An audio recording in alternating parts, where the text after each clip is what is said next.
Yo, what is up, everybody?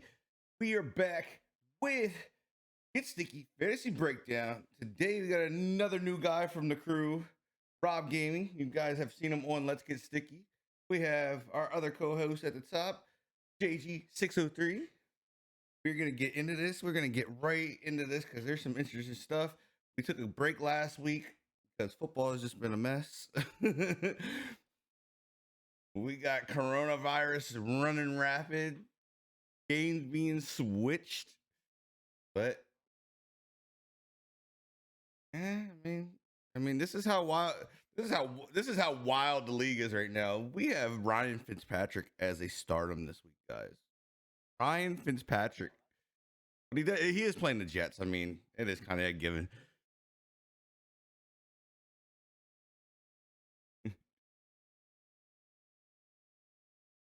I mean, they might want to call the replacements in. I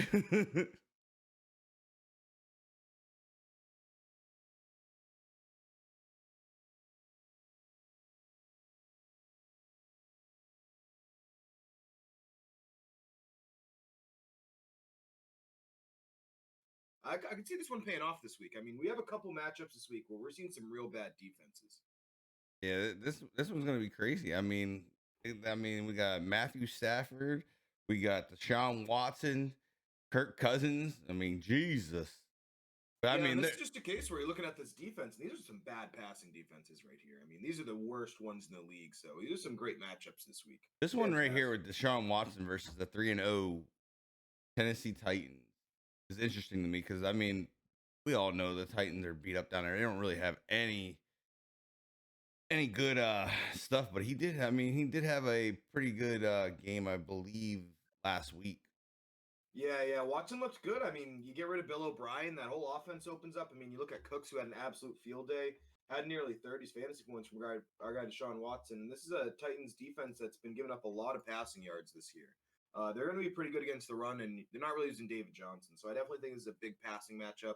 I think Watson's going to be slinging it early and often here. Possible shootout too. I really thought they were gonna go. I really thought they were gonna go in here and go after Le'Veon Bell, get themselves a running back, but they let him go to the Chiefs. Yeah, that's wild too. I mean, that team, talk about the rich getting richer, man. Then we get into Kirk Cousins and the Falcons. I mean, the Falcons are almost as bad as the Jets, I would say here. Yeah, they're giving them a run for their money now that you mentioned it. If we could see a Falcons Jets game, that would be an absolute disaster. I don't think I'm watching.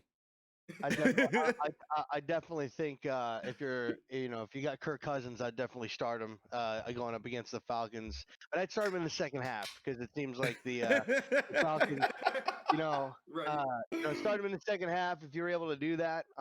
Listen, I mean, the Falcons, I mean, I don't know what's going on down there. They've got some really good talent, with Gurley and with Julio Jones, Ridley. I even said that I thought Hayden Hurst pickup for them was going to be an amazing pickup. He's definitely played well for them. Definitely been a sleeper tight end for fantasy wise. I think he scored a touchdown in pretty much every game this season so far. So I don't know what's going on with them, but I think it was probably time for the coaching change. But when it comes to Minnesota, they got rid of the GM too. So, yeah, I mean they got rid of everybody. They got rid of that move. Good call. They overdue on that. It's time for a change, and I think Minnesota won last week, so they may be coming off of a little bit of a high horse, and hopefully maybe if they're going to win the game, they're going to be winning the game, the entire game, and not come back and win in the second half. Right. And I think something else that's going to really help his value here is the fact that there's no Dalvin Cook. I love Alexander Madison. Think he's a fantastic running back, but that's not the Dalvin. Same guy as Dalvin Cook. Yeah. They're going to feed him, but they're not going to feed him quite as much. I think Thielen's going to have a field day. Jefferson we got a bunch of guys in this game that are absolutely going to pop off. I mean, stacking this game from a daily perspective is something that I think a lot of people are going to be on this week. Then this one's going to hurt JG soul here a little bit. We got Tom Brady as a sit-em versus the Green Bay Packers, but I mean, the Green Bay Packers have been playing lights out football. Brady hasn't been playing Brady football. He's been up and down so far this season. I don't know if that's just the switch of the team and he's just not vibing yet, or I think that's definitely is Brady a system guy. I mean, I think Brady's looked phenomenal. I mean, like last week in Chicago was a little bit rough, but I think between the Denver and the Chargers I game, don't the think he Chargers game looked especially phenomenal. I was. don't think he's looked good, but not phenomenal. Yeah, that's true. I mean, that Chargers game out here, 5 touchdowns, 65% completion is pretty decent. But yeah, I think the new offense is a little tough. You know, he's got guys injured pretty much every other week, but I think this is just a tough matchup. I mean, the Green Bay Packers defense, probably top 5 in the league right now. They've been playing phenomenal. Oh, they've been balling out.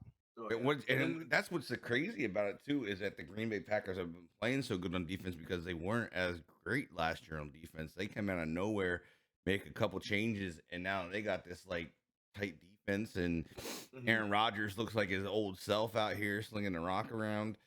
And they got some good stuff, man. I mean, and what's good about Aaron playing good, I believe, here is that you have Jordan Love behind him, and he actually gets to sit and learn instead of getting thrown into the fire like Haskins, Jones.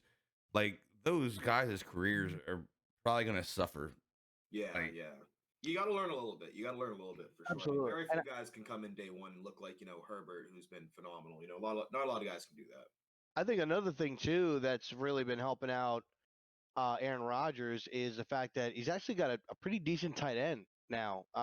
Throughout they had Jermichael Finley, who played fairly well for him when they had him there. Jimmy Graham really didn't turn out, to be the player that they were hoping when they brought him in. I think he did good there.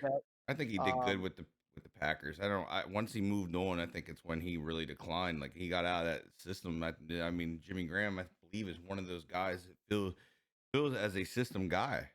You know what I mean? And like you could tell when he fits the system because he does good. Like when he was with the Seahawks, he did all right. And then he kind of like fit that system again when he was where'd he go? I think he went down to the Saints for a little bit. And then out of there, like I mean, he hasn't been Jimmy Graham. I thought his best years were when he was with Green Bay, because he has not been to that top level since then.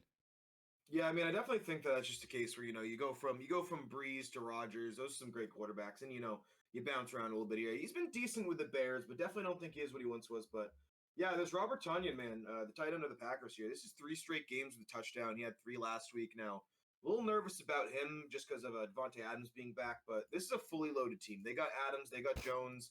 They're going to be rocking and rolling today. And I definitely just think that this is a game where, well, Brady has a lot of motivation as always. I don't know if you guys saw this, but the running back for the Packers, Jamal Williams, was coming out here throwing shade at Brady, saying our number 12 would have known it was 4th down and stuff like that. You don't want to motivate this man. He's already motivated enough. I think that Brady will be decent today, but I definitely don't think that I would start him over a lot of guys right now. I think that's a very tough matchup right here. Got Teddy Bridgewater as a sit. I thought this could be another game where Teddy could get going here, but I believe they have they're full go now on the Bears defense. I believe they're 100% back. They have Khalil Mack back. They have all those guys up front back. So I think Teddy's gonna have a bad day today. Teddy's gonna be on his back a lot today, I believe. Oh, for sure. I mean, Khalil's been phenomenal the last couple of weeks. I think that he's really come into his own this season. He's looking good. Definitely was a little bit banged up. You can't attack this Bears defense right now. They've looked great, which is a little surprising for me. And then you have the fact that they're really focusing on Mike Davis getting the ball a lot without McCaffrey out there. So I think this could be a little bit more of a balanced run-heavy game. Teddy's looked great this season, but I definitely think that this is a matchup where you don't want to attack this one. This is not a spot where you want to dive into. We're gonna sit Carson Wentz again. Like I'm not like Carson. I'm ready for the hurt. I'm ready for them to cut him. Honestly, I'm ready for Hurts. Right? I'm ready for Hurts. I've been calling for Hurts for the last couple of weeks, and they said they were going to start him. Then they didn't start him, but he's going against a crazy good defense this week against the Ravens, and the Ravens are going to eat him alive. Absolutely. Wentz is just playing bad football right now. Real bad. I mean, this is another week. No Deshaun Jackson. No Alshon Jeffrey again. I mean, this Travis Fulgham kid, this guy might be a stud, but he's got Marlon Humphrey today. So his brightest spot in that offense is going to be completely shut down, I think. So, and then Jimmy Garoppolo here. I mean, Jimmy is. I mean, this is a scary thing here. Like, I don't know what's going on. Like, if they're really trying to protect Jimmy, or if they're looking possibly to move on from Jimmy. Like, this is a weird situation out in San Francisco for him. Yeah, I mean, he got benched last week. But they said it was to Shocker. protect him. Yeah. To protect him or to protect you guys from looking like an idiot for paying Jimmy as much as he did. I don't know. I don't think man. Jimmy's a bad quarterback. Hey, I you just said think it, they're I hurt. didn't say it. I mean, he's allowed. He's a Patriots guy. That's where Jimmy came from. So I mean, I don't know, like I don't know if they're just so beat up out there, and yeah, I think that's a big part of it. and like they're really trying to protect him, or if he's just fucking sucking. I mean, this is crazy too, because that offense, they have a lot of good pieces, but they're just not healthy. I mean, every other week he's got a new number one receiver, new number one running back. These guys are going down, coming back, getting down again. Like, yeah, I mean, it's like no consistency. It's literally like the Washington Redskins of the West. Like this is the shit that I dealt with for years, man. Like 28 people on injury reserve by the end of the season. Like that's half your roster, dude. I definitely think it's rough out there. You know, you lose Mostert, who is your best running back, and people are gonna be game planning for you. I think they lost Samuel, one of their top guys, and he's injured, and then you lose a guy like Emmanuel Sanders, who was a good leadership, in the off season, and he was a good player. I was actually for you. surprised by that loss, though. Really, like yeah, I was. I really thought they were gonna fight to hold on to him, like, and really just let him go. Like I definitely like should've. Emmanuel. Emmanuel, everywhere he goes, he performs. He's They consistent definitely- and he's a leader. He just wants to play. Like he just wants to play the should've. game. I definitely think, and I could see here, them starting to run a little bit more a lot more double tight end sets. Getting Jordan Reed and Kittle on the field at the same time, take a little bit of pressure of whoever's playing Jordan quarterback. Reed got to stay healthy. He's on injury reserve right now. Is he really? Yeah. Oh, that's right. He got hurt a couple Something weeks with ago. I believe it was a high ankle sprain or something. It was actually not. It wasn't his head or something. Yeah. So I knew it was sprained something. Not being a head injury, that's good news for him. Oh, that's always a plus for him. Yeah, he's been through a lot. Yeah, he's had a few concussions in his career. That kind of kept him out. I think he's had 6 to 8 concussions since he's been in the NFL. That's Good a God, lot. man. Like like as a Washington football fan, like I love Jordan Reed. The guy is a awesome dude. Like I mean, like in real person, I've met him quite a few times. Just a down to earth person, never afraid to sign autographs, never afraid to sit there and have a conversation. That's and awesome. knowing him like on a kind of like a personal level, because like I said, I've been down there a lot, and I've got behind the scenes on the field and all that good stuff, and kind of knowing him like that, like for going down there for years, and him knowing who I am, like we don't have each other's numbers or nothing, but we know who each other are, and that's what scares me the most about this, because when we see guys like this get dinged up, I mean, look at Aaron Hernandez, look what the CTE does to these guys, man. Like, like there's guys that have been cracked in the head so many times, and it's like, I get you love the game. There's just a time, like you just got to get out of it before you can't enjoy your life anymore. Exactly. Yeah. Exactly. I think that's a big reason why guys like Luke Kuechly walked away too. Yep. I think sure. Well, I mean, look at how they play. You know what I mean? They're aggressive. They're playing, and when every hit comes in, every hit that they're putting in, I mean, you can imagine the force behind their hits. I mean, these guys are running 4.2s, 4.3s at linebacker, and 260 pounds. That's like a mini. That's like a mini little truck that's coming in and blasting your brains out of you. You know what I mean? 100%. It's wild. I mean, it's crazy. I've been lucky in my years of playing football that I've got to go against some of these guys that play in the NFL at practices because of the coaches and stuff that I've been around in these leagues. And like I'm telling you, what the speed of these guys is something that you can't teach. You can't even fathom. Like I've played college, I've played minor league ball, but there's another speed when you get to the NFL, and it's weird. Yeah. And these guys, like I'm telling you, like I played tight end, and like as fast as these guys are, and their reaches, like they're reaching 6 foot wide. Like they can just reach out, like, no, get back here, bro. Like where are you going? Yeah, like, and it was like, to me, as fast as they are, like to see somebody, like I've got to see these guys up close and personal, just like working out, and to see them move that fast at that weight.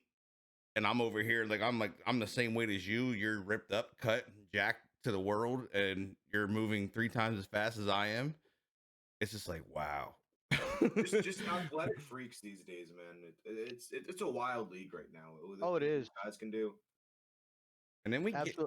then we get into these running backs here, and we're gonna get into David Montgomery. This guy, I think, is getting ready to. I think he's getting ready to take off and come into it. I mean, they have the offense moving, and this guy's catching targets out of the backfield. He's running the ball. He's become part of their passing attack, and that just adds so much more value to this guy. He's catching. That's huge. Like, you get a running back that's running the ball and he's catching the ball, like, that's double the points. Yeah, you got to get that complete package at running back, and I mean, this is a tough matchup for the Panthers because their defense has been struggling, especially against these receiving backs. And Montgomery is someone who just keeps getting better as the weeks go on. You know, it was a little rough earlier in the season. I think they're really starting to utilize him a little bit more, though.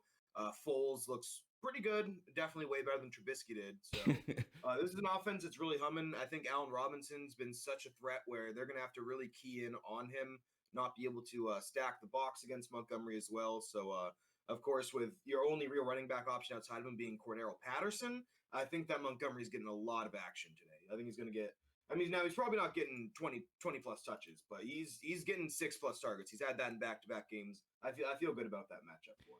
And then I definitely think if you're a Panthers fan, you should start Morton, the right tackle. He might get you some fantasy points for his blocking if you saw last week. I don't know about that one, but hey, we're gonna get into this. This one is a bright spot of the Eagles, and I believe like this guy's gonna get touches because they have nowhere else to go. Miles Sanders.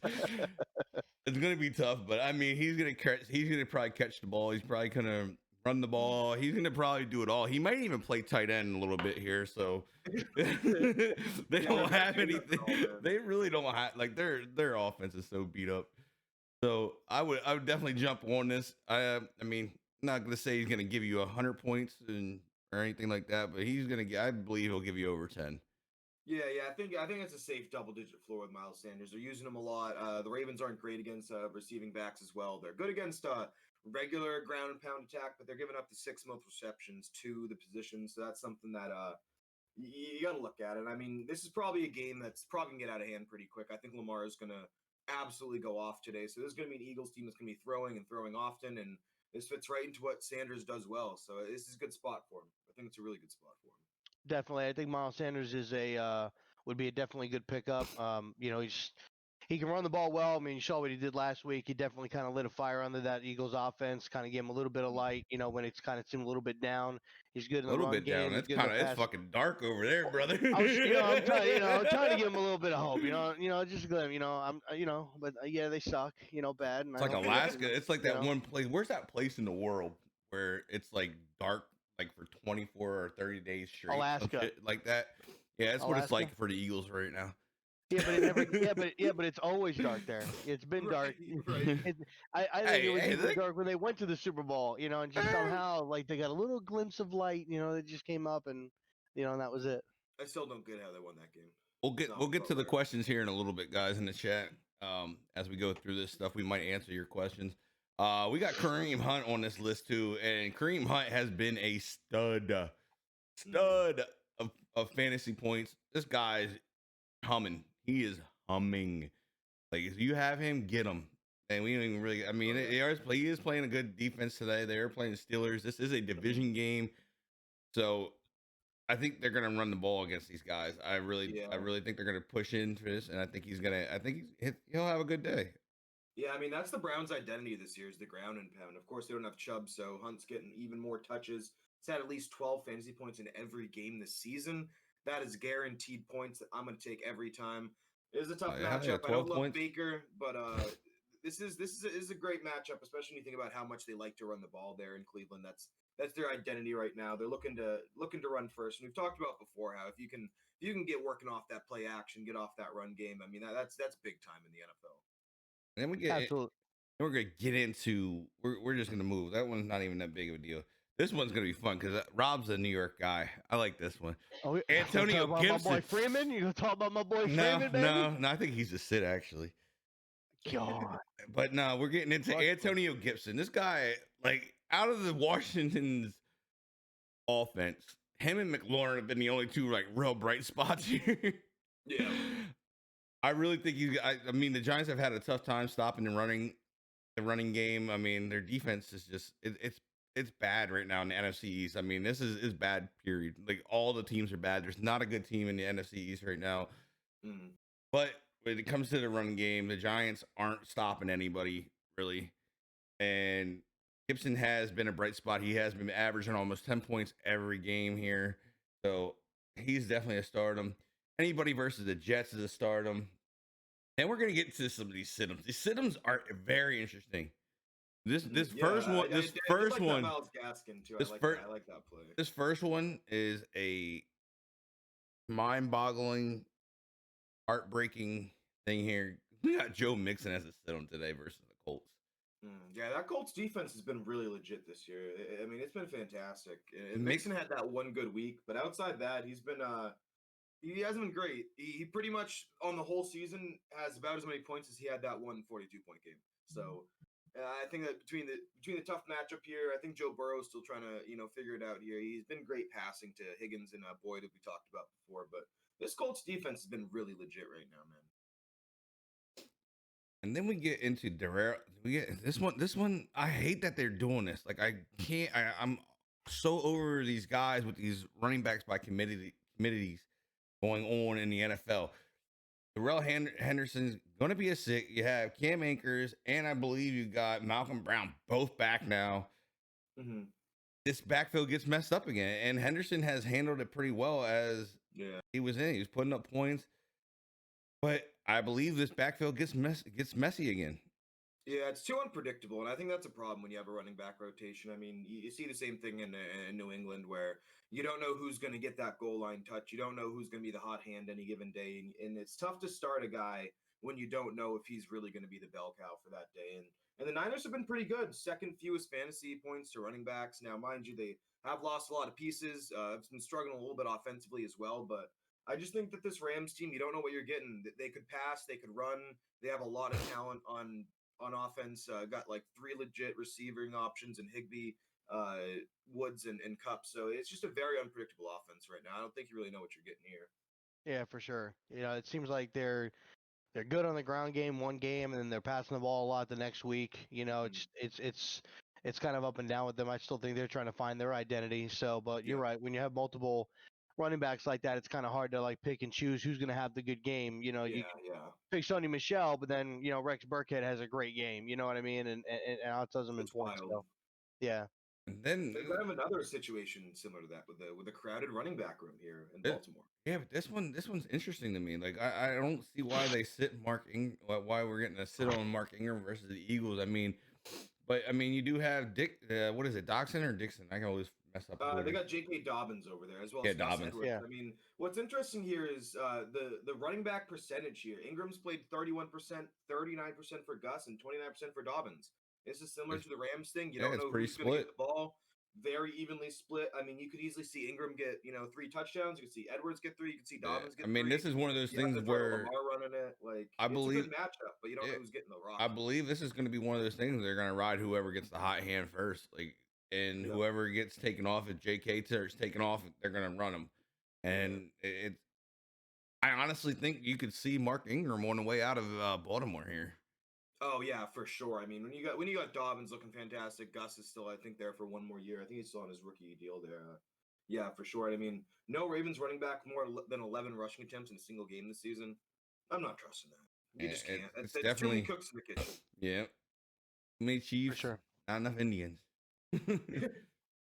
And then we're gonna get into it. This one's kind of interesting to me too with the receivers. Getting into the receivers, you have a stardom one, Jamison Crowder. Versus the Dolphins. Yeah, he's been phenomenal this year. I mean, I hate the quarterback situation there, but you look at what he's done when he's healthy. He's got 20 points in each game he's had. He's getting the targets. He's getting the Washington football team let him go. Right? I mean, he's had 100 yards in every game. But I was so mad when that happened. Every game.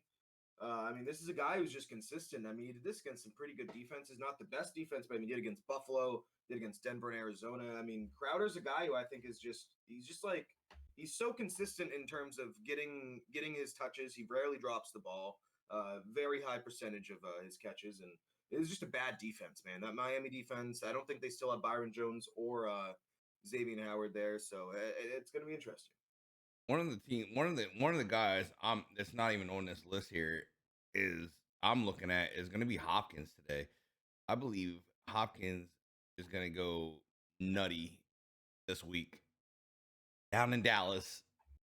As we've all seen, their secondary is doo doo. Yeah. It is like a diarrhea streak that is not coming out your underwear. A diarrhea streak. Hopkins, the receivers out in Arizona are going to go crazy on Monday night down there. Like, no, absolutely. Like, he's not even on the list, which is crazy baffling to me. I think it's just because he's such a guaranteed. You typically leave off the guaranteed money, you know, these top 5 guys. I think that Hopkins is just he's been consistent all year. He's been the top guy all year. I'd be shocked to see him not, you know, continue to put up phenomenal numbers here. And then we're gonna get into this one right here is gonna. This one I agree 100% with. I think Darius Slayton for the Giants gonna have a big day. Versus the Washington. Praising my Giants. The Washington defense has been very suspect when it comes to covering up. What's going on, Maddie? Welcome in. Yes, for the Giants, Darius Slayton, he is going to go. I think he's going to have a good day. I think he's going to have a real good day. Like, I mean, they're just giving up too many points. Like, they need to make some adjustments. I think really I've been calling for. I want Kyle. I need Kyle Fuller to go back to or Kendall. Yeah, Kendall. I believe it. I don't know why I said Kyle, but is it Kendall? Yeah, Kendall. Yeah, Kendall. Yeah, Kendall, Kyle's on the Bears. I always get them mixed up. But Kendall needs to go back to free safety, and I think they need to let Fabian Moreau get some more snaps here, and at least give him at least give him 2 good safeties over the top. You know what I mean? Yeah, and the thing with this too is like Daniel Jones hasn't been great, but when he's had the good matchups, Slayton's been the guy who's performed. I mean, last week against Dallas, 8 catches on 11 targets, 129 yards. Those are phenomenal numbers right there, especially if you're in a PPR league, which I feel like most people are nowadays. He's a guy that if he has a good matchup, he's going to be able to show up. And I think Slayton's got that big playability. He's got the speed. He's got the hands. I think this is a phenomenal matchup. I'm definitely nervous about trusting Daniel Jones in any way, shape, or form.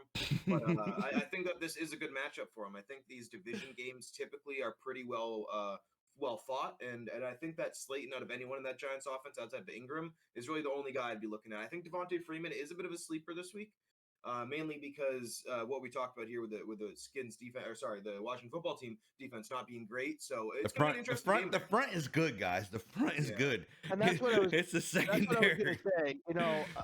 For me, you know, being a Giants fan, I'm leaning more on Devonte Freeman than Darius Slayton, and the reason why is, you know, what front 7 are we going to be getting? If we're getting the front 7 from week 1, you know, 8 sacks on Carson Wentz, then you know Daniel Jones is not going to have the time to throw the football to try to get some passes downfield. So you're looking at short, intermediate passes, dig routes, slant routes, you know, pop routes, you know, quick outs. So you're not really, unless they're able to take it the distance and he's able to make a play, I think they're mainly going to be trying to get Evan Ingram going to try to take some pressure off of Daniel Jones. And I think it's going to be the 2 biggest focuses is going to be trying to get Devonte Freeman the run game going to try to ease the pressure off the pass rush, but then try to dump off and get Evan Ingram involved and then open it up for everybody else. But I mean, it's not looking good. I mean, the Giants. Chase Young gonna eat, baby. Chase Young gonna eat Daniel Jones alive today. Right. I mean, that's a defense that Chase is back, bro. Chase is back today, so Chase is definitely gonna be hungry. Dude, if you're looking at a defense to start, I would put up an argument that you could legit probably think about starting Washington's defense. I almost want to put up the. This is gonna sound really weird here, but I'd start the Miami Giants Dolphins. Defense. Oh, Miami Dolphins defense? I think so, man. versus the Jets, bro. Flacco looked rough, real rough. So I think that's a good one. I think this is a week where you get some sneaky good defense plays. I'd even consider starting the Giants. I think there's a chance they might get a couple turnovers depending on who's running the quarterback shows. It's Allen. Again? It's Allen. Oh, it's Allen. Yeah, they went back to him. Back to Alex. No, they did. They named Allen if he was healthy. So Allen's the guy. But getting into some of these sit-ems, we got DJ Moore. we've already got into this with the quarterbacks.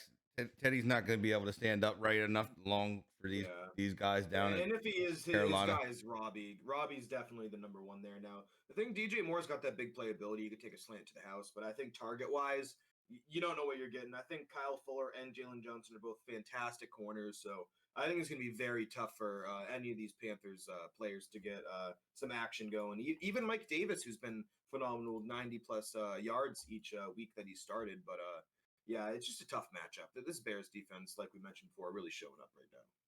You can get into AJ Green versus the Colts. This. If you have AJ Green, it's time to put him on your bench, shelf him.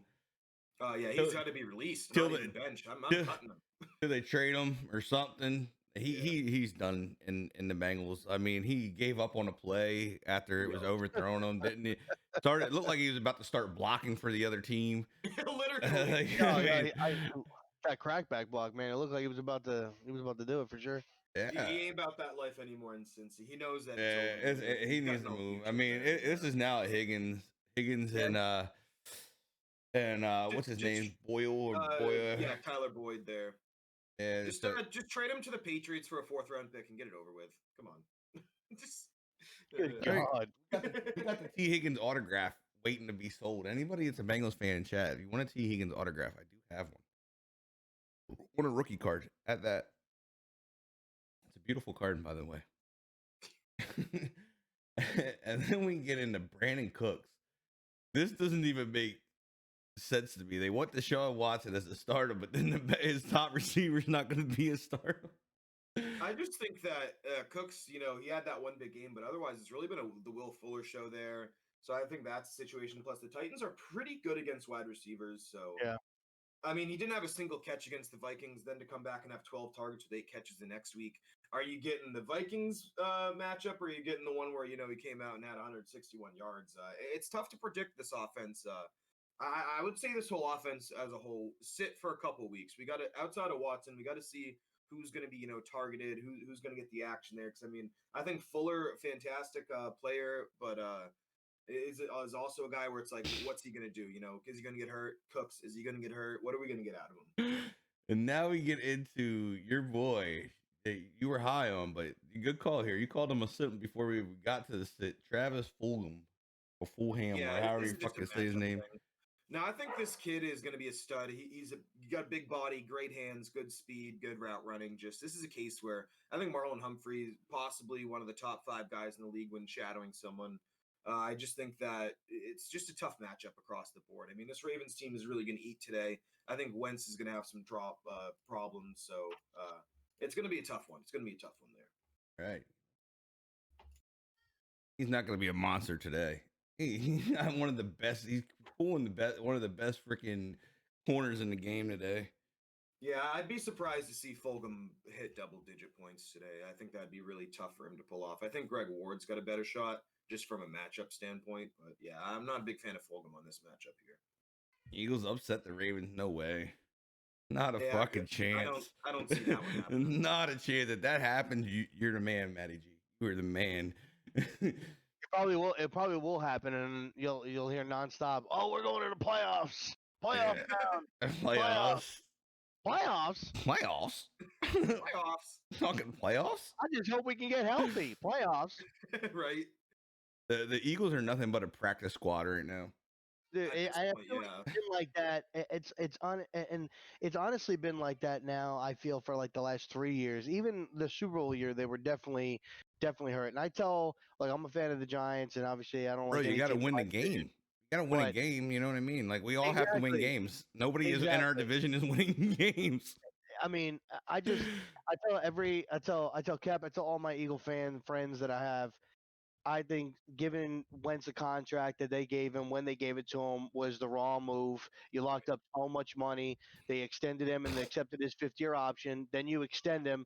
He hadn't proven anything at that point other than he could throw a 50-yard pass falling to his knees against the Seattle Seahawks. Yeah, he had an MVP caliber season, but at that point, he didn't finish the season, and he hasn't been able to stay healthy. You could have whoever gets 5 option, wins, which would have been this year, and then at that point, see what you got with him. Because at this point, if this was his 5th-year option and he's playing like this, he's out. Gone. Yeah, he's gone.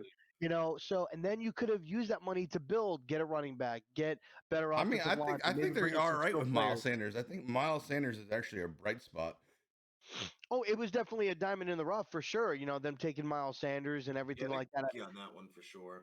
I mean, they definitely got, but that's you don't find players like that all the time. They definitely Yeah. could have brought in other wide receivers, maybe helped out their offensive line a little bit, and they need help in the defense as well. Yeah, they brought in Darius Slay, but I still feel like they're getting torched, and the Yeah, DB still absolutely. getting torched. I mean, the defense and the O-line are two spots that I think is a big problem for them. I mean, you bring in Deshaun Jackson and he hasn't been healthy. That's a problem. I mean, Alshon's still When is the sitting out. last He time still ain't Deshaun's playing. been healthy? Maybe with the Washington football team. Probably the last time he's been No healthy. clue. I mean, he was I don't think he's played a full he. season in Well, he hasn't. He was with the Bucks. ever. He was with the Bucks hurt. Got hurt with the Bucks. I believe he was hurt last season, and they brought him in this year. He's hurt again, and he's been hurt. I mean, we all know like the Eagles have been hurt. They're Yeah. beat up. I mean, Wentz does have. He didn't have anybody. Like I mean, but Wentz isn't playing good football, regardless of how many times you guys want to post in chat that he's a wannabe top 10. No, he's not top 10. He is not a top 10 quarterback. Yeah, He's right. not a top 10 quarterback. I mean, Bill If Belichick if you think himself. that he is a top 10 quarterback, you're delusional, and you probably don't know too much things with football. He's not like, even when he's throwing to people, bro, he's sailing the ball. That has nothing to do with your receivers. He's not throwing he's just not throwing good, man. He's all over the place. He looks bad. And I think a lot of it too. I think he's very unsettled back there. I don't. He may not come out and say it, but I don't think that he trusts his offensive line. Well, And I his wouldn't, line, I mean, he's been playing with a beat up line. I mean, it's the same thing I as think he's. say I down think in he's Washington. leading the league in hits. I think he's taking the most Yeah, hits. I don't know. I mean, Haskins had a this lot of year in hits the on him. NFL.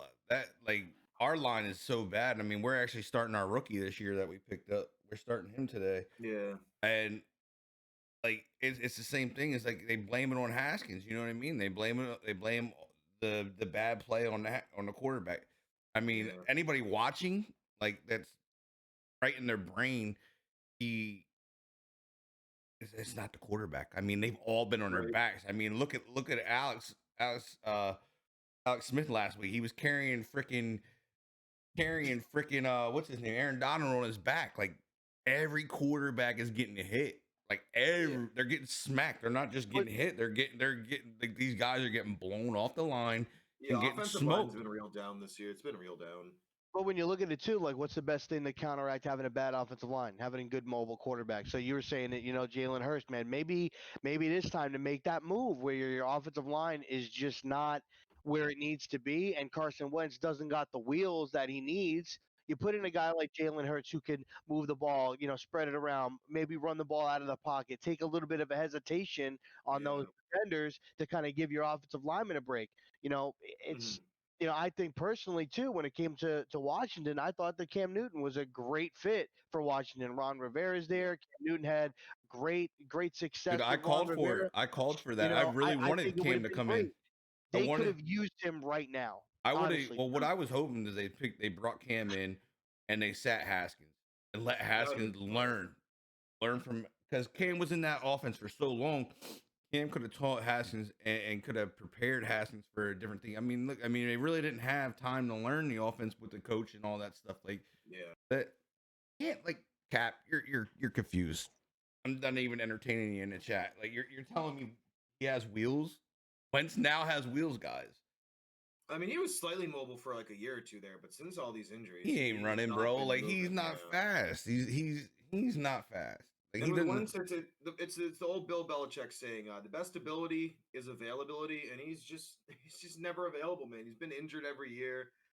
Yeah, we can say his line's been bad, his receivers have been bad, but guess what? If you're an elite quarterback, you're making up for that. I mean, if you want to, if you really want to get into that, he was to Austin Collie in the AFC title game with no O-line, and he was still winning games. Like, I was saying, look at Brady. Look at Brady. Look what Brady does. Look what Brady does. Look what Breeze does. Look what what's the other guy? Rodgers. These guys, they throw to anybody. They don't care who it is. Who does Rodgers really have that's a top tier wide receiver? I mean, obviously, he's got Devonte Adams, but I mean, like But besides Adams been that, hurt. and Adams has here's been what's hurt, funny. and he's still dropping it. And look at what they did last week. Look at the points, the domination offensively that the Packers had last week. It doesn't even matter about who you're playing.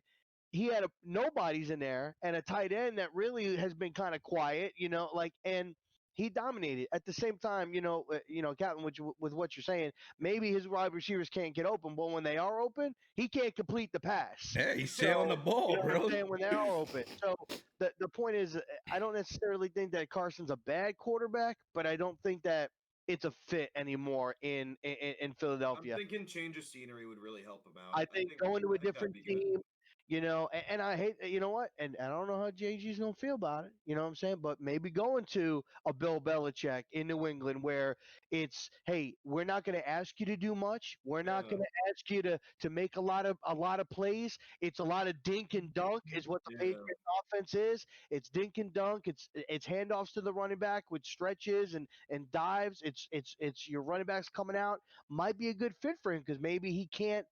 The offensive line just ain't holding up for him to throw the 40 yard. I like that. Now I'm someone who kind of wants Cam to stick around for a little bit, but I'm down for Wentz here. I think that this would be a good system for him. Good offensive line. As long as Wentz can get into that playbook. Yeah, I believe. I'll tell you what, I wouldn't hate it. All right, let's get into these the stardoms on the tight end. So we are going with Robert Tonyan. He is going to start. Talk about a guy we've never heard of playing well with an elite quarterback. Yeah, this guy's been ridiculous. Like, he's been hot. He's definitely got a hot hand, and I don't think it slows down against the Bucs today. Tied for the most touchdowns since week 2 in the NFL. Tied with Mike Evans right now. I mean, this is a guy who they're throwing to early and often now. Devonte Adams coming back. That's going to be a little iffy, but I think that the coverage is just going to shift right over to Adams, and Tonyan's going to see himself getting some tutties here today. I mean, a tough matchup with the Tampa Bay Bucs, but I think most of their talent is at they got 2 great corners there. So I think that Tonyan's going to see a little bit of extra action there. I think that this Bucs defense is fantastic, but I mean, you can't slow down Aaron Hold on, Big Shoney. He's a bad man. He is looked into. And we got bad man. And we got Noah Fant. You've been pretty high on him all year, JG. So you can run with this one. So here's the thing. Fant has been fantastic. Drew Lock is supposed to be back today, but here's the thing. When you play the Patriots, they do one thing. They take away your best option on offense. They do not have Melvin Gordon. He is out this week after the DUI. I believe Philip Lindsay might be starting. I don't think Lindsay's a guy that they're going to try to isolate and take out the game. They don't have Cortland Sutton. I mean, Jerry Jeudy, great. You're going to have Stephon Gilmore. We don't care about you here. So you're looking at Noah Fant as the guy that they're going to try to isolate to take out the game plan. I think that generally speaking, tight end's a good play against the Pats. But I think today, in the case where this is kind of their only good option, I don't know if he gets a lot of open situations here. Yeah, this is. I mean, it's gonna be tough. Duggar's been fantastic. Duggar at safety's been phenomenal this year. He's been a guy that's been a really good bright spot in that secondary, considering not having Chung. I thought that the strong safety. They called him out now. They're calling Noah out. IR. Did they? When did he go? When did he go on an injury? That must have been. That just come out. I did not see that either. Well, if he's out, I'm definitely starting the Patriots defense. Oh yeah, wow! Look at that. He was actually ruled out late or early this morning. Yeah, I didn't see that one either. So man, start Patriots defense in every format you can possibly find. Yeah, because Joe Cool is going to win you a game. No, I mean, because they also don't have another wide receiver option. I think someone else got ruled out there too as well. Yeah, KJ Hamler ruled out. So all they have is Jerry Jeudy, Tim Patrick. That's your offense today. That's no good. I mean, Philip Lindsay, Royce Freeman, not a big fan of them. And we got Nick Vanett and Jake Butt. Yeah, just run. Just get out of that game. So here's your guy. You've been really high on him, the tight end from the Dolphins. Oh, Mike Joseki. I think he's a phenomenal guy, man. I mean, he draws the Jets today. I think this is where he might explode here. I think he's due. Might be a breakout game for him. I think he's just gonna have a field day out there at the Jets. I think anybody playing the Jets, just you start him. Yeah, have a good day. You're picking on it's like picking the kid last on dodgeball. You're gonna pick the guy that you think's gonna show up for you, and you want no part of not going after these guys when they got that good of a matchup. You got to attack these things. And then we're gonna get into the sit-ems. We got a couple sit-ems. I mean, these aren't really that big. Right now, I'm gonna say anybody that's going with I'm gonna say this one. This one's a big one here. Eric Ebron versus the Browns. Hmm. I think it's just a case where his usage is low right now. Yeah, like this. Out there. I don't know. I don't really like that move because I think the corners, with the corners for the Browns, they've been playing pretty well. As far as playing aggressive. And I think the linebackers I've noticed kind of watching some of the highlights and seeing some of the stuff for the Browns, they've been struggling a little bit. I think that Ebron would probably be a good matchup against the Browns, seeing as they may be trying to focus a lot on Schuster and Deante Johnson. I think that he might be able to get some touches and maybe make a couple of touchdowns. Maybe not have a lot of yards, but if you're in a yard league, I could see him getting 6-7 receptions for maybe like 60 yards and a couple of touchdowns.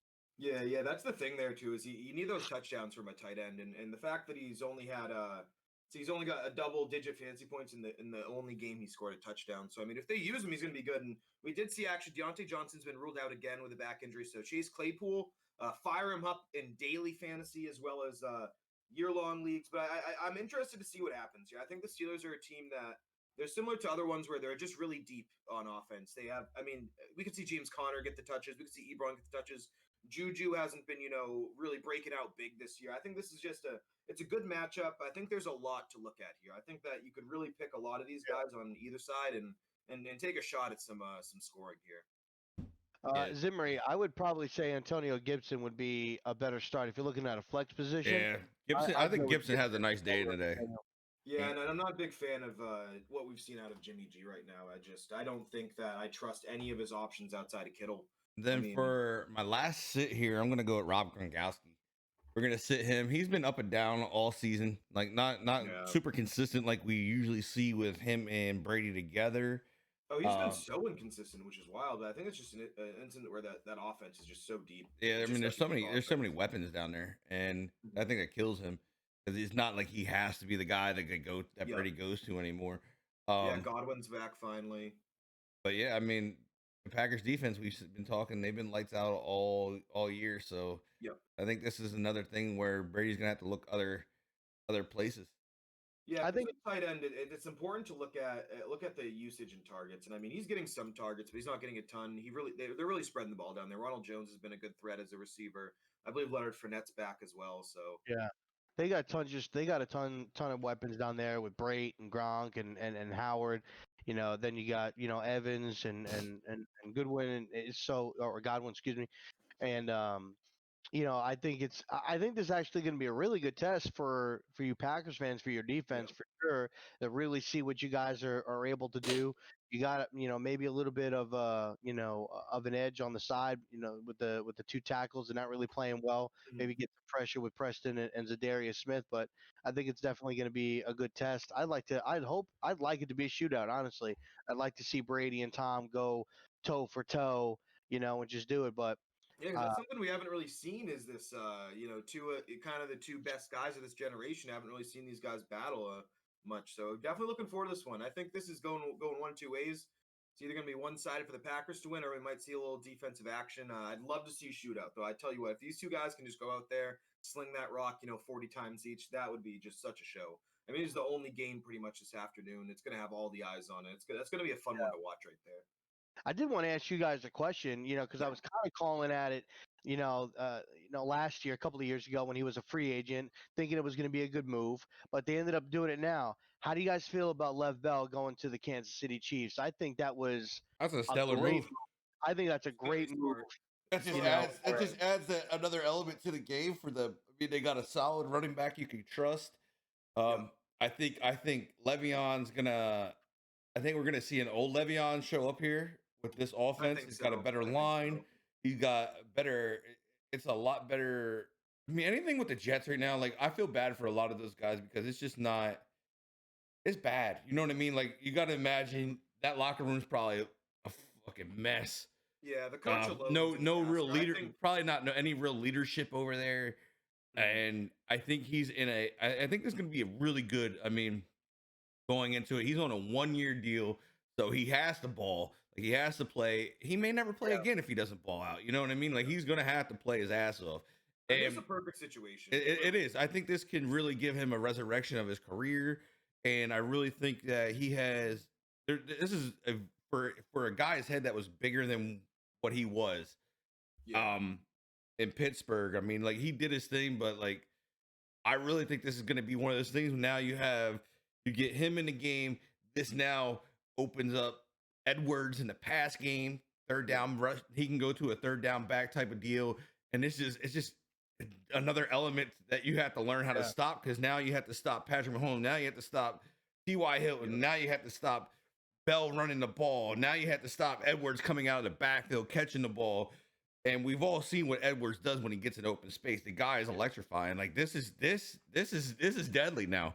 Like this is a good. I mean, definitely the best offensive weapons in the league, especially now once you add him. I mean, Edwards-Helaire is a guy where he's a little smaller, so you want to protect him a little bit. It's a big move for that. Getting Bell in there. Bell also gets his Jets game in a couple weeks here, so he gets a little bit of revenge action. I mean, this is a situation where you take a great offense and it's just going to get better. It's just getting deeper, and that's a dangerous team right there. If they can figure out defense a little bit here, which they did in the second half of the year last year, you're looking at an easy lock for back-to-back championships, I think, right now. I mean, the way they've been playing, all the talent they have, I mean, it's probably the deepest offense in the league right now in terms of weapons. This is a big pickup for them. This is a very big pickup. Yeah, I mean, they get a true running back. I mean, they get a true running back that can run 3 downs. He could probably run 4 downs if you wanted him to, but I think this is a good spot where Bell gets to resurrect itself. Like, I mean, gets to be Bell. Being like when they had Kareem Hunt balling out for them back in. I really do. More than that. I think if Bell can if Bell plays football and stays focused on what his job is to do, I think he's in a perfect spot to be something big in this offense. I mean, he's now going to get the ball. He's going to get and that's what he wants. Like, if people were like, oh, he's going to go here and he was going to go to New England, I was like, he's not going to New England. He's not going to the Bears because he wants to run the rock. This is a perfect situation for him because now he's going to be the number 1 running back. Mm-hmm. And now, like I said, this opens up more of that offense that Andy Reid likes. He likes being able to hit those running backs out of the backfield. He likes to be able to do this thing. Now this also opens up another dynamic to where they have a true running back, and now this opens up the receivers. Now, like, this is doing a lot of opening, having that true running back in there. You know what I mean? Like, this is giving them that awesome dynamic. Like, this is a crazy dynamic. I do think though Edwards-Helaire was someone who was a threat. I think that. Oh, definitely a threat. I'm not saying that. Establishes Bell, but I do think that defenses were keen on him, and I think the big thing for Bell here is with the Jets, he was facing a stacked box every week, no question about it. They're not buying Sam Darnold as a quarterback, so I mean, this is going to be a situation where he's going to have easy lanes to run in. They're not going to be able to sit there and wait for him. That's why I said I think we get a good look at. I think we get a look at the old Bell and get to see what he truly has. Yeah, if Bell still has it, you know what I mean? If he still has some wheels left in him.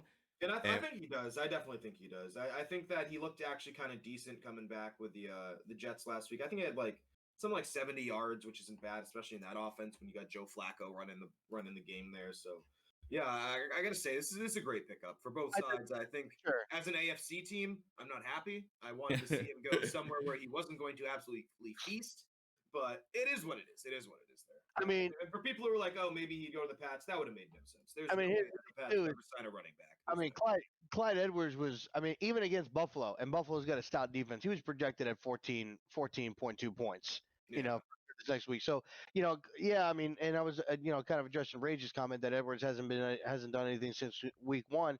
He's definitely played a good significant part in a lot of but I think like the last couple of weeks, they got into some good kind of shootouts where, it was more about Patrick Mahomes, Aaron Rodgers, especially last week, and him and Derek Carr were going back toe to toe. So, I definitely think, like you guys said, it was I think Damian Williams going out and everything like that. I think it was kind of like a blessing in disguise for Oh, Le'Veon yeah. to kind of Absolutely. because I think if Damian was there, they probably wouldn't have made this move. If they had Yeah. Damian Williams in there and then they had Edwards there, I don't think they make the move. And But I the fact and that I Damian's and I out, think that's the thing is they. I mean, I think you're calling it perfect right here, and they make that move for that fact, and I think that's why they only put him on a 1 year deal. yeah, Because I like honestly, if Bell balls out, he's gonna have people all over him. Like people are gonna Oh, want yeah. to be Oh, like yeah. if he can keep. Like I said, this is a big thing. This is a huge test for him because he's going into the absolutely. organization where they have their heads on right. They have a great locker room. They're not gonna let anybody be toxic. Like, Oh, yeah. they're not gonna let anybody be anything but positive in that locker room. And I Yeah, think And that's Andy Reid's got a great culture there. He really does. I mean, he really that's a does. guy who, like, I've given him crap over the years for stuff like clock management. He's had troubles with. He hasn't. He finally got his win. Luckily, Mahomes carried him through that one. But I think Reid is a guy who is a very solid coach. I mean, I've talked about guys in this league who I don't think should be coaches, and I think Reid is definitely a guy who should be a head coach. He's not a coordinator. He's the full package here. Great locker room guy. This is just a phenomenal situation for the Chiefs. And What we're interested to see here is what they do long term, in terms of signing guys, trying to keep guys around. And I think that's where this team's going to be interesting. 3, yeah, 4, 5 years down the line, they're not going to have Kelsey and Hill forever. They can't keep those three guys together. It's going to be interesting. But just see what Gurley, happens. Mixon, Madison. Who should I start? Is it Madison, Gurley, or Mixon? I kind of like Alexander Madison here. I think we talked a little bit about how Yeah. much they like to use the running back. I think that's a really good matchup with Atlanta. I don't really trust Gurley yet. I don't think we've seen And enough out of him Mixon since hasn't getting the been. new coach in there. And then Mixon just isn't he's been Mixon? a toss up. They're stacking the box a decent amount against him as well. And I think that Joe Burrow's got a bright future, but I don't know if he's the guy right now where defenses are really gonna watch out for him. I think they're still kind of looking at Mixon here. All right. So let's get into JG 603's dailies picks for today. Yeah, so I've been tinkering a little bit today, and I'm trying to kind of He's been tinkering. Yeah. He Trying wants to his figure out tinker what our toys. play is here at tight end because I think tight end's a tough spot today because we're over on DraftKings here. I mean, this could be a Logan Thomas day. I mean, this might be a. I'm between two guys here. I'm either looking at Logan here because they have been using him a lot. I think the Giants is an easy matchup here, but I'm kind of thinking Ebron. I think Ebron's gonna get a lot of usage. I don't like that Cleveland defense, but so at quarterback, I like to stack quarterback wide receiver. I feel like you got Matt Stafford here. Great matchup with Jacksonville. Jacksonville's been giving up points to everybody. I actually just put TJ in my lineup. I I know where you're going. You're going to TJ. TJ's in the lineup. I thought the same thing against Jacksonville. Jacksonville has not been playing great at all. Yeah. And I think you're 100% on that call right there. You have to go with I like that. attacking the bad defenses. I mean, I got a couple guys that I'm attacking the bad defense. So we got Stafford out here with Galladay. We got Thielen. Thielen's been phenomenal going against Atlanta. Now Thielen's a little pricey. Galladay's a little pricey. Those are two most expensive guys out here, but I think those are guys you got to pay up for on this slate. So at running back, we got a little sneaky here. I think there's going to be some low-owned guys, maybe some tournament upside here. We're going David Montgomery, Myles Gaskin, and Antonio Gibson. I think this is sneaky. There's going to be some low-owned guys here. Great matchups for Gibson and Gaskin, as well as Montgomery. These guys who can catch the ball. That's something important for fantasy because DraftKings is full PPR. They get bonuses for that, so you got to attack that. And we're going Chase Claypool. I'm kind of projecting. He's not going to do what he did last week. That's for sure. But I think he's going to show. That's what I didn't know who to start. I have Claypool on the bench. I didn't know if I want to start Yeah. So once Deante Johnson got ruled out, I was like, I got to get Claypool. Well, this is the reason why I'm thinking about not starting McLaurin again. McLaurin didn't get shit last week. I think he only had 23 yards, and I don't know where Allen's going to be. He didn't play a whole game last week. You know what I mean? Yeah. He got hurt, and then you got Alex Smith coming in, and Alex Smith hasn't thrown a ball in a game in 2 years. That makes me nervous. Our guy Rob here can speak to this. James Bradberry has sneakily been one of the better corners in the league. Really has. Kind of underrated here. That's who I wanted the Skins to pick him up when he was a free agent. I thought the Skins were going to dump it on him. I thought they were going to go after him. One thing is Bradberry doesn't typically shadow into the slot, so Terry will get some shots to move around a little bit on the offense here. But Bradberry in shadow coverage this season. Allen Robinson 3 catches for 33. Amari Cooper 2 catches for 23. those are two really good wide receivers. Now Terry's definitely a different guy, different. Yeah, I build, mean, he's been good all but year. I Like mean, that was his lowest Bradberry's game last shown week. that this is not a guy to be trifled with. That was his lowest I game. do think that you might want to consider not playing him against Bradberry, but I think the upside of him moving around and I think Bradberry doesn't play the slot. I Yeah. think that that's a chance he gets some looks, but I think it's Kyle Allen. Like, do I Yeah, trust I mean, Kyle Allen? I don't and know. that's the thing is, Colin Allen doesn't like that was Dwayne Haskins' favorite target. We knew that he Yeah. was getting ball. Like now, you don't know who's getting the ball. I mean, I think he only had 3 targets last week. It wasn't very many. I know he only had 23 yards because that's how I ended up. I think I ended up losing to you last week just because he didn't have any yardage. He didn't have any, not much yards. And then once Moss got ruled out for that late Yep, Tuesday killed game, me, there was nothing killed on the me. waiver, and you were just like, cash Yeah, it. I was like, I couldn't pick anything up. I was done. I was like, fuck. Yeah, it's a tough year for fantasy. I mean, so many injuries, so many games getting shifted around where it's like, man, my game was supposed to be on Sunday. Now it's on a Tuesday.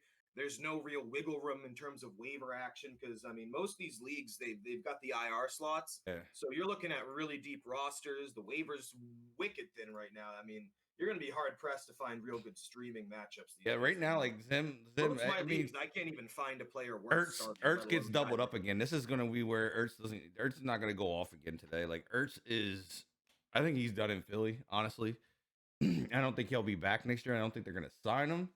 Yeah, I think that whole team's ready for I think I think that whole team's gonna get overhauled. To be honest. Yeah, with you. I think that's what it's gonna really be. I think they're gonna get into mode. I think Jalen Hurts is not far from coming in that game and taking over and seeing what they have in him.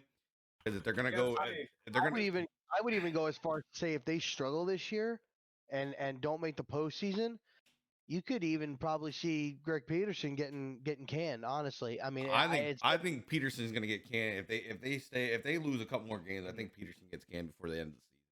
I think they're going to give a shot to Hurts here. We actually talked about this a few weeks ago on this show where we looked at this schedule and we're like, do they start Hurts yet? They were sitting there. They had Niners, Steelers, Ravens their next 3 games. And we thought about it. It's like, do you throw them into that pack of wolves? Well, look at the next 3 games. Giants, Cowboys, Giants again. If there's ever a time to start a young quarterback, probably in that 3-game stretch. Now, mind you, that's followed by some more bad teams in Browns and Seahawks. So you got a good 5-game stretch there that if you put Jalen Hurts in there, or even if it's Wentz in there, I think he might be able to turn around a little bit. But I got to say, I really want to see Hurts play. I mean, that's just the excitement of a guy that can have that kind of mobility, just the upside of a rookie. I'd love to see him get in there. And the thing is, too, the division is just totally just terrible right now. The fact that even going Definitely go Rodgers. Even going into this week, that the Giants are still 2 games out of being tied for first place. Yeah. I mean, it's crazy. Why not? What are you going to lose? You don't know what you're going to get with Andy Dalton with the Cowboys. Dak's out for the year. Obviously, Washington's struggling. The Giants are struggling. Well, we know with Andy Dalton, he's a check down guy. He's a check down guy. He's going to throw to his tight end. He's going to throw to his running backs. He's a big tight end guy. We all know that. I mean, look how many times he threw to Ertz in game. Not Ertz. Absolutely. Freaking Eifert. When And Eifert was there, I mean, I didn't want to say it last week, but because Dak got hurt and prayers for him and everything like that. I think the Cowboys may be better off without Dak and be better off with Andy Dalton. I don't know, man. When you watch Andy Dalton's career, and that's the thing that's really been big down in as they're talking about it in chat here is it. They gotta I don't like my whole. You gotta give Zeke the ball. Like I think they put way too much pressure on Dak. Like I mean, but we all know McCarthy. He's a passing guy before he runs the ball. Like he'll throw the ball 60 times before he runs the ball. And that's the thing. Like if you don't give Zeke the ball, you got to get Zeke out of there. Like trade him.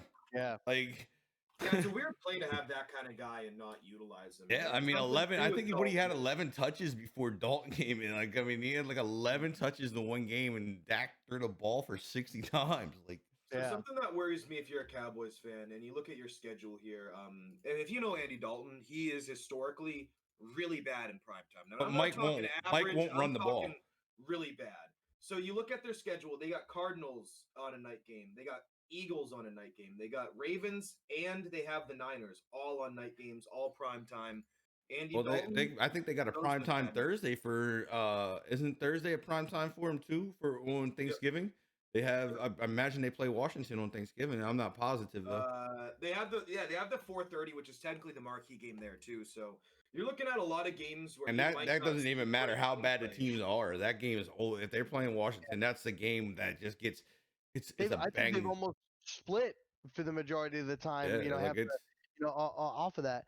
And the other thing too, you could go about with Andy Dalton is, I mean, look at the numbers that Andy Dalton put up when he was with Cincinnati, and he really didn't have many weapons. I mean, he had AJ Green, he had Tyler Eifert for a little bit, And their before offensive Tyler line was hurt, terrible. and their offensive line was garbage. Now He has a you've line to stand he's got behind. the best running back he's ever had. He's got Amari Cooper. He's got Gallup. Yeah, Now you he's got CeeDee Lamb. And ridiculous now, out there. I mean, the tight end, even the backup guy, number 86, Schultz, I think is his name. Yep. He's not a bad player. Yeah. So, I mean, he's definitely got it there. He's definitely got the pieces there to produce. The other thing on the flip side of this, too, and I even said it when McCarthy said it and JG said it, is, McCarthy's a passing guy. Yeah. I don't see – I would not be surprised to see in the next year or two if Zeke is gone. Because I just think so. because I think from a just cap doesn't fit standpoint. he just doesn't fit their system the Yeah. way that I McCarthy mean, I've been plays. talking about that a couple times on the show now. Is that like if you're not gonna use Zeke and you just paid him so much money, Trade him. you have to can trade get him. high You value. have to get what you can get. First-round picks for him right now. I think you get 2 firsts. Oh, I think you easily absolutely, get first absolutely. rounds for him. There's, And I think that's there's not some even a teams question. in the league that would. I kind of want to say dumb enough to make that move. I mean, it's not like Zeke's elite, no two ways about it. But I'm someone who, at the end of the day, I genuinely think that if you want a running back, you're going to find one. I think You're you, not gonna get a guy I think the this is level of I think this is a Tua. perfect time. The Texans need to get on the horn. If they want a running back, this might be that time. Like the Texans definitely need a starter, bro. They need a starting running back. Bill O'Brien's gone. They're still bringing in running backs. Yeah, I mean, they got to bring one in, man. They know who they have. I mean, they're not giving Duke the ball. See, David Johnson's they're not been okay, but I definitely think David Johnson's just. I think he's past his prime. Too many injuries there. I don't see him rekindling what he once had. I would say so. Yeah, I feel that. Rex Burkhead or Scotty Miller. I'm gonna lean Scotty Miller here than Rex because it's just wild over with the Patriots, man. Those are both terrible. It is. It actually. I mean, it is terrible. But if you have to play one of them, I believe you go Scotty here. So yeah. So what I would say is Rex Burkhead is going to be a guy if you're going to be down. I think they're looking to run Damian Harris if they're ahead, which they very likely will be, as we previously talked about. And then I think everybody's seen it. Is Scotty Miller was good when Godwin was out. He was good when Evans is out. Evans is back. Godwin's back. You got Braid out there. They did lose Howard, but I mean, you got Gronk kind of emerging a little bit. You got Leonard Fournette back. Ronald Jones has been a receiving threat. So you're going Rex here? I don't want either of these guys. I mean, one or the other. I mean, if you have to, if you absolutely have to, you have to. I guess I would hurt. Probably go Rex only because I think the Bucs offense is so deep for Scotty Miller to get a touchdown here, which is kind of what we're looking for. That's going to be tough. I think that there's a chance Rex Burkhead gets a touchdown in the first couple quarters. In the last 2 quarters, it's going to be Damian Harris just icing the game. A lot of just running down their throat. There's no way this game's even remotely close today, I don't think. So spoke from a true Patriots fan. Let's get into. Oh no, you can't. I mean, everybody's injuries, man. Everybody's injured. Everybody's hurt. Like it's not even. It's fantasy is so wild right now. Like it's bad. I mean, JG, I think lost a whole shit ton of them. What do you lose? You lose 5 guys the other week. Something like that. So I'm at a point where last week in particular, I had Mike Thomas, Le'Veon Bell, what's his face? Devonte Adams, all injured, as well as Deante Johnson, who's been out consistently, and Dalvin Cook went down. I am getting absolutely blasted with injuries right now in fantasy, and that's something that people got to deal with. Now, luckily, I drafted well. I drafted a guy like Joshua Kelly, who I think's got a lot of upside, but. Man, there are very few teams in fantasy that don't at least have a couple big injuries right now. I mean, so many high-end talents have gone down. I mean, I've actually been lucky. I'm not gonna lie, been real lucky, real lucky. But one of the few. Let's get into some pick'ems, man. So we got Denver and New England. I'm gonna let you guys start while I run to the restroom. All right. Yeah. I think this is pretty straightforward. We talked a little bit about this. I don't like this Denver offense right now. I think the Pats played phenomenal. A lot of time off. Cam's back. You'd really have to fight to convince me that the Broncos have a shot, let alone they're going to take this one. Especially, I believe this one's at Foxborough as well.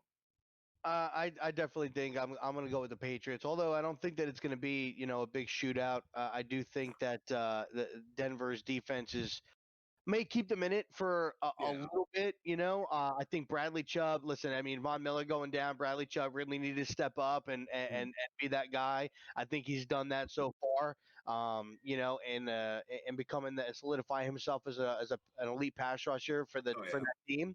Chubb's been phenomenal. Yeah, I think that they keep it close, semi, but I think it comes down to just Joe Flacco making a couple of key mistakes, probably a pick six to Stephon Gilmore or somebody, and the Patriots end up coming away with a win. Yeah, if this was in Denver, I would have maybe considered it because you never know with elevation, especially after Cam, coming off the COVID list. I know that can sometimes affect your lungs here, but yeah, it is just a situation where I think it's gonna be ugly out there. It's gonna be ugly out there. I don't think I think New England bust their ass. I really do. I think New England bust their ass. I don't even think this one's close. Yeah, I think my favorite defense of the week is probably the Pats for sure. And then let's move into this one. This one's gonna be interesting. I mean, but I really don't think it's gonna be interesting. Houston and Tennessee. Tennessee is rocking right now, bro. Man, Tennessee is hot. I'm gonna ride the hot hand, and I'm going Tennessee this one. Yeah, I feel that. I think you got to. I think there's too many questions with the Texans right now on both sides of the ball. Tennessee's look phenomenal. Now, mind you, they are coming off a short week. They played on Tuesday, but I think this is a team that's built for that kind of thing. They were smart in not using Derrick Henry a ton. He only had 19 carries on Tuesday in that blowout, which, by the way, that was a shocker. I did not see that coming. The Bills might be a pretender. I thought they were a contender to put up that performance. They might be a pretender here, but I think this Titans team, they've been rocking, they've been rolling. Tannehill's look fantastic. Run game's looking good. You got to go Titans for sure.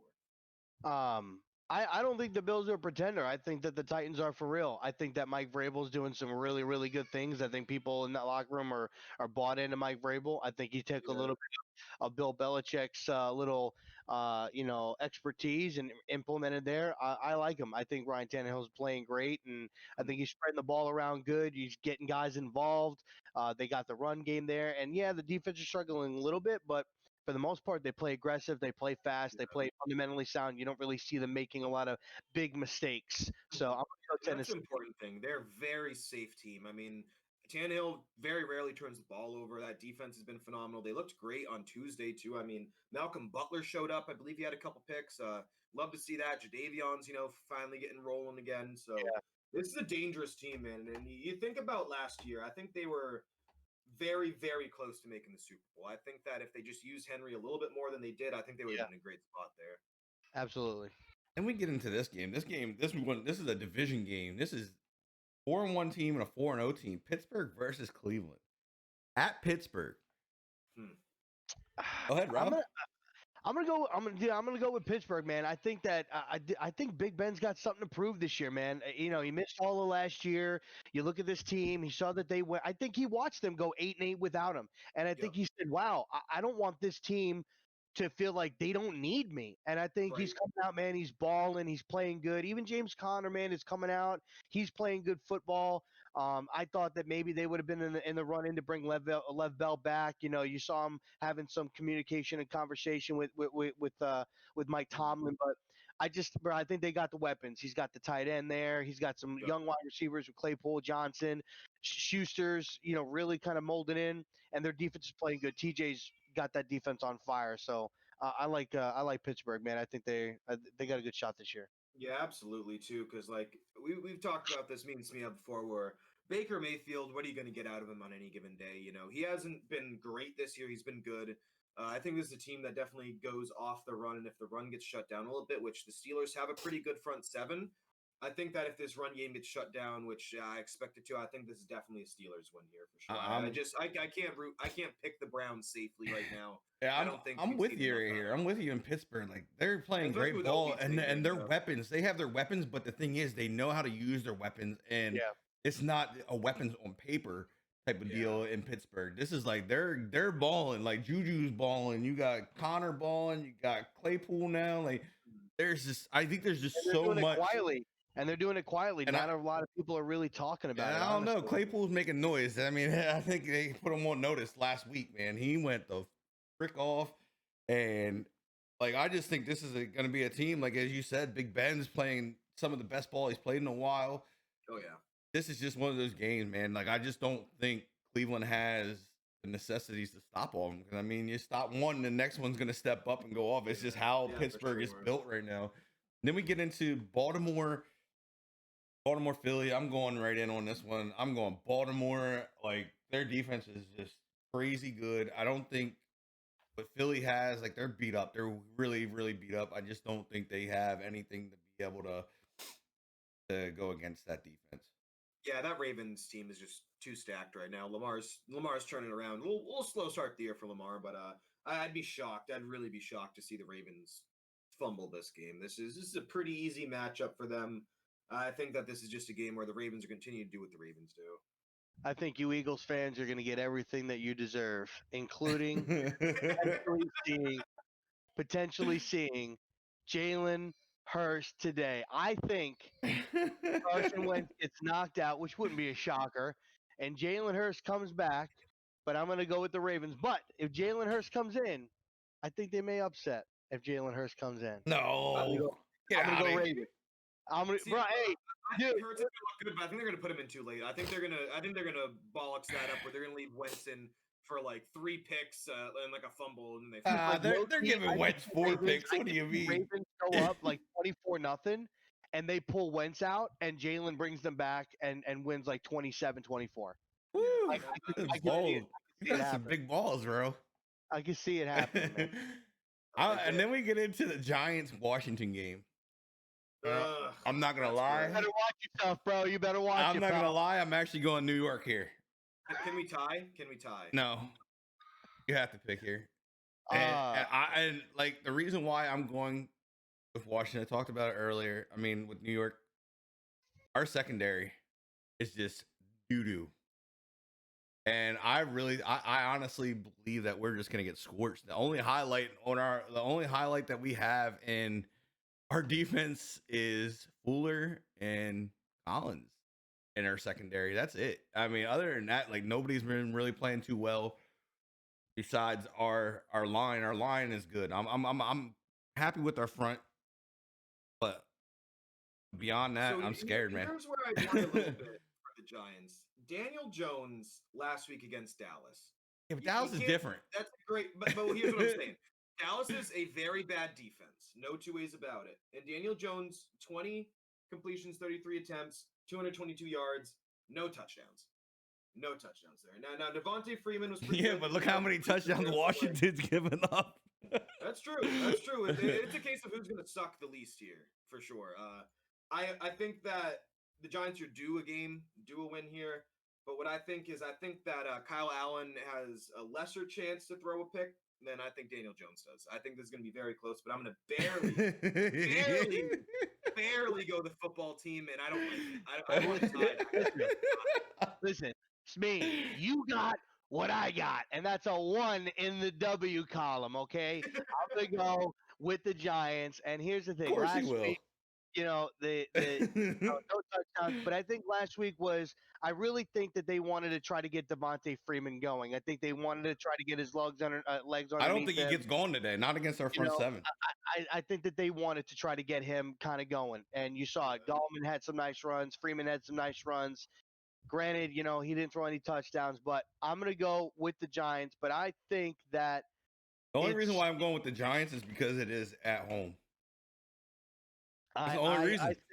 I think I'm gonna call it. I'm gonna say DJ over 300 yards.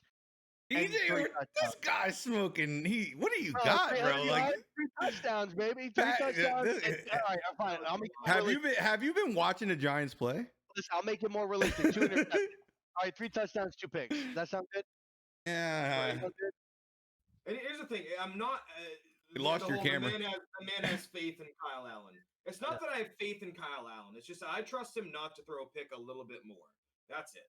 I didn't say I like Kyle Allen. I don't think if he's Odell should play, I would imagine. He'll probably be. I haven't seen anything yet. Kyle Allen 9 for 13, no interceptions in his last game he played. That's not bad right there. I like that a little bit Yeah, but he's reckless. He's still young and reckless. That's what Oh, scares for me with sure. him. But I think Daniel Jones is slightly more reckless. And Ever then we so. get into Minnesota, Atlanta. I mean, I don't even think this is a challenge here. I think this is easily a three-way sweep. Atlanta, Minnesota. 100%. I'm just kidding. Minnesota here. I think we all agree on Minnesota. Atlanta, yeah, that doesn't even need a conversation. That's an interesting one. I think it's going to be an interesting game. Really? And Daniel Jones has not been protecting the ball. He's got 5 picks on the season. He has not been protecting. And then, like, so are you saying you're going to Atlanta here, JG? Oh, dude. Here's the thing. Here's the thing with this matchup. I think that the Vikings and Falcons both have terrible defenses. No two way about this. However, I could fathom a way in which this game goes. You know, they lost Dalvin Cook. I like Alexander Madison. I don't think that's the same guy, though. I think there's a chance that they really key in on Thielen. I think Justin Jefferson's a fantastic guy, but you can't trust the Falcons defense, and then that's a fact. I think you got to go the Vikings because of that. But I could see the Falcons winning this a little bit more than I could see some other. I mean, they can't hold on to a lead, so I'm gonna go with the Falcons for the first 3 quarters, and then I'm gonna pick Minnesota to win the actual game. That's fair. If y'all are betting the first half. Can I do that? Is that allowed? Can I do that? I mean, I guess we'll give you that. And then we get into Detroit Jackson. I'm going Detroit here. They're healthy. Detroit's got their firepower back on offense, and I think Detroit wins this. I mean, slapping Galladay and TJ. I don't think Jacksonville has enough for it. Yeah, I think there's one where I just trust Stafford more than I trust Minshew. Minshew's actually been very good this year too, but I think that the Lions they're starting to turn things around a little bit here. I think Galladay coming back really helped that offense out. Defense has not been great though. I think that for fantasy you probably want Minshew as a start at quarterback, but I just don't think that this Jags team has the means to stop this Lions offense. I really don't. Yeah, I'm definitely going to go with the Lions. Matthew Stafford's been playing really, really good. I think just with the weapons they got there with the wide receivers, Jones, Galladay, Hawkinson's is really kind of coming on and being a good weapon for them. And I think that AP kind of gets going too a little bit for him as well in the running game. So I'm going to go with the Lions. I dig it. And then let's see here. We get into another bad game. Cincinnati and Indiana Colts. I'm going Cincy. I'm going Cincy because I feel like Burrow is coming into it, and I'm really liking what Boyd and Higgins are doing out there. Like I really think they're not far off of getting something clicking here, and I really think that they're like gonna fire off. I agree. I'm gonna go with Cincinnati too. You watch Joe these last few weeks, man. You just see him getting more comfortable and more comfortable and more comfortable. Each and every week. Boyd and Higgins are both catching the ball like extremely. I mean, 7 to 11 catches each one. Like they're all getting like them boys are getting some catches. I say Joe Mixon pops off today, and I say both Joe Burrow and Joe Mixon, the JoJo brothers. They're both going to pop off today, and I think I'm going to pick Cincinnati get the win.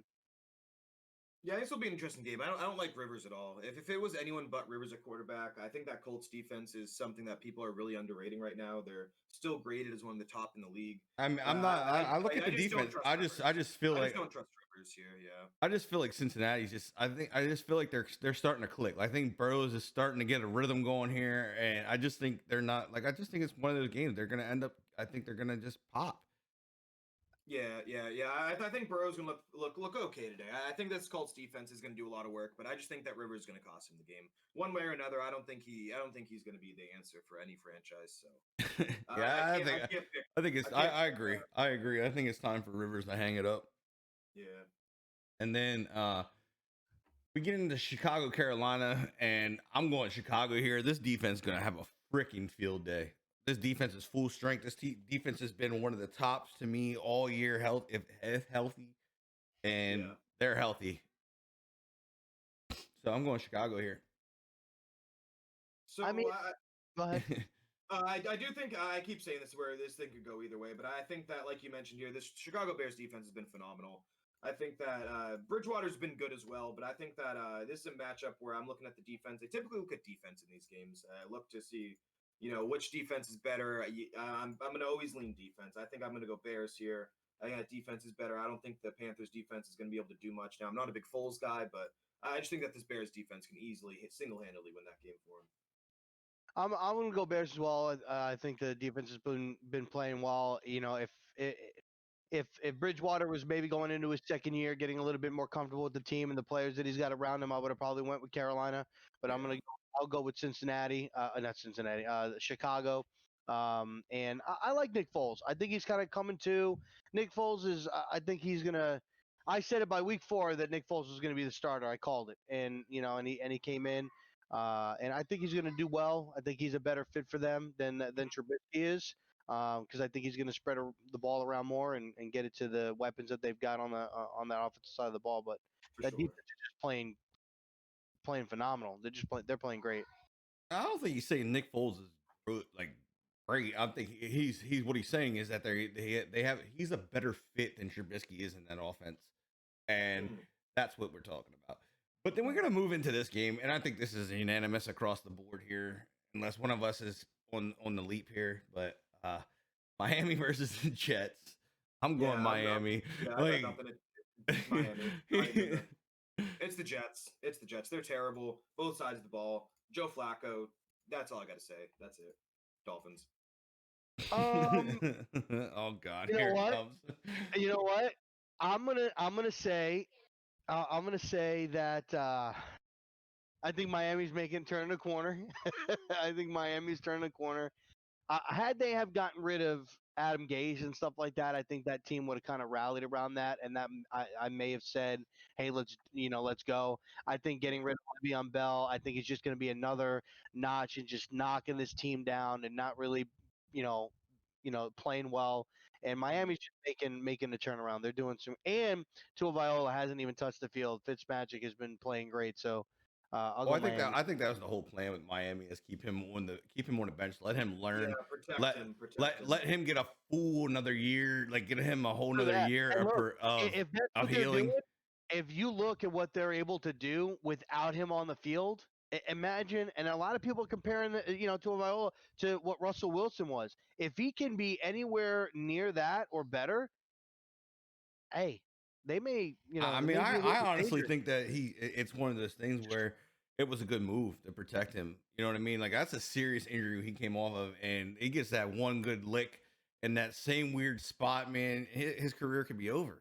And I think it's perfect giving him another year of rehab, another year of learning under the belt. It was an ACL, right? He fucked his hip up. Like his hip came out or some crazy shit that they say most people don't come back from.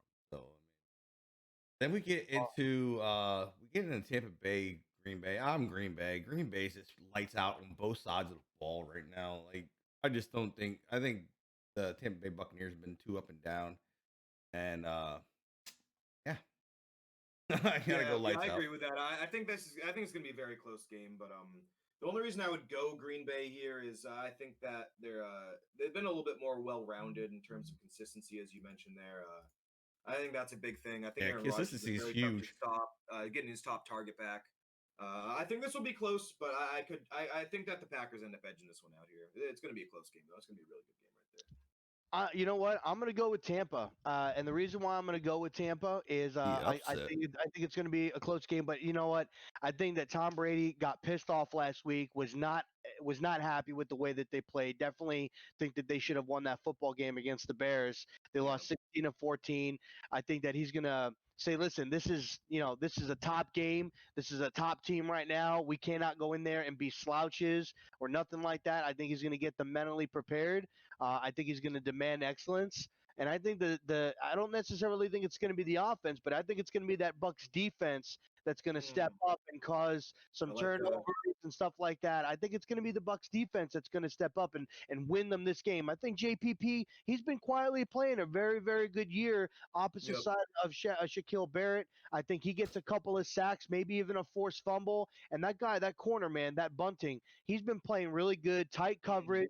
He might Love even Sean get Payton, yeah. he might be getting a pick, and I think he might be covering Adams. So that'll be a nice matchup. But I think it's going to be the Bucks defense that pulls the upset, and I'm going to go Bucks today. I like I that dig it. Denver Broncos. I like that. He said, "Who's going with Tampa Bay?"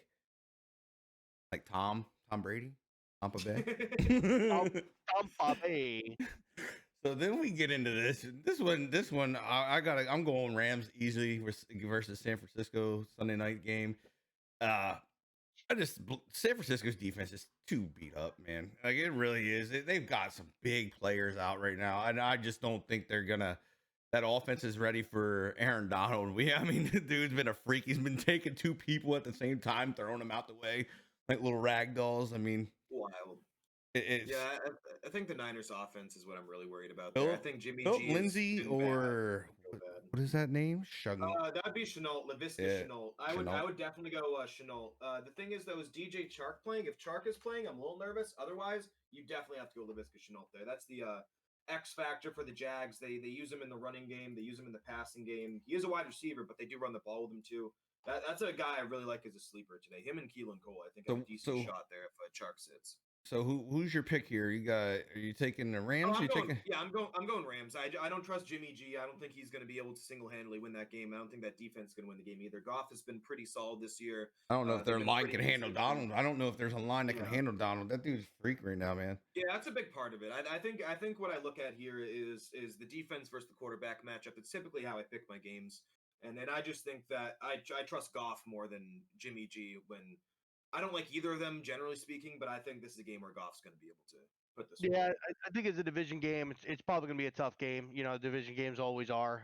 But yeah, I mean, I'm going to go with Rams. I think they're just a better team right now. They got more healthy guys on the field, and you know they're more in click. So I'm going to go with the Rams for sure. And we're going into this game. This is gonna. I can't wait to watch this game. I'm watching this game. Kansas City and Buffalo. Buffalo kind of fell off last week. They got their first L. They got smacked in the head and they got beat pretty bad. And Where's they drove. It's in Buffalo. But I mean, Kansas City, man, they just added Le'Veon Bell, added another weapon. I gotta go Kansas City. Like I have to. They're playing too good a ball. No, Bell won't play. You have to test 5 days out from changing team because of COVID. But like, regardless if he plays or not, like this is they're too good. I don't know that Buffalo has the weapons on offense to beat them or the weapons on defense to stop them. Like Kansas City's tough, man. Interesting. They're both coming off of losses too. They're both coming off of losses, which is I think is a really big X factor here. But what I look at too is the level of the loss. Now the Titans blew the Bills out. The Chiefs had a shot at beating the Raiders. I think this is a game where it's going to be a close one. I think that the Bills defense is going to play okay, but I think that trying to slow down that Mahomes offense right now is just a really tough task for any team. So I don't know if there's a team in the NFL that has the ability to slow him down. But I think Josh Allen's going to show up. I think he's going to bounce back. I think the Bills are going to play well, but I just don't think that they can slow down the offense there. I mean, JG kind of said it, man. They're both coming off of a loss. Obviously, the Chiefs game was a little bit more of a winnable game.